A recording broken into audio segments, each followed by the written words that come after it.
सम्पूर्ण साथीहरू नमस्कार छ। यो तपाईले देखिरहनु भएको तनहुँ जिल्लाको व्यास नगरपालिका अन्तर्गत रहेको पञ्चमन्दिर भनिन्छ। तपाईलाई मैले जुन देखाइरहेको छु यो पञ्चमन्दिर हो र यो बगिरहेको नदी मादी नदी हो र म तपाईलाई यसै गरी देखाइरहेको छु।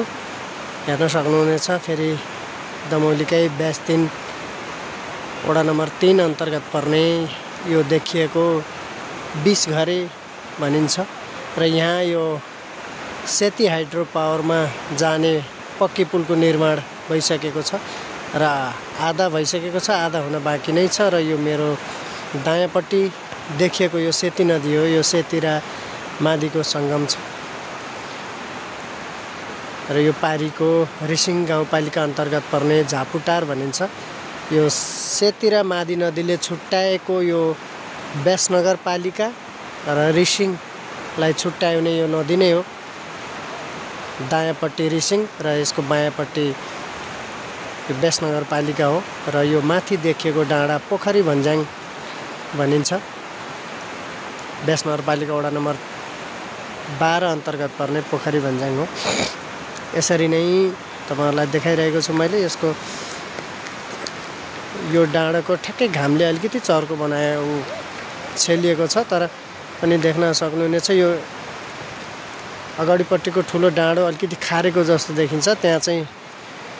त्यहाँसम्म सुरुङ आइपुगेको छ सेती हाइड्रो पावरको। यो चाहिँ पाटन पार्क हो। आज यहाँ पिकनिकको कार्यक्रम पनि भइरहेको छ। सबैजना यहाँ घाम ताप्न आउने, घुम्न आउने, बच्चाहरू लिएर आउने र यो माथि देखिएको मानुङ डाँडा भनिन्छ, मानुङकोट। यस्तै गरी मानुङकोटको ठिक अपोजिटमा छ अर्को, मेरो विचारमा रायपुर भन्छ होला त्यसलाई, मलाई त्यति जानकारी त छैन। फेरि पनि जहाँ मैले बुझेअनुसार रायपुरको डाँडा भनिन्छ। पहिला रायपुर गाविस थियो, अहिले रिसिङ कति छ यो तपाईलाई म जुम गरेर देखाउँछु।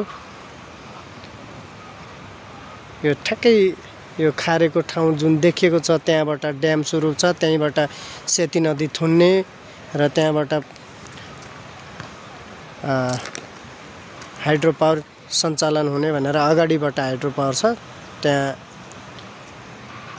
चाहिँ रह बनाउने, थुन्ने भन्ने छ।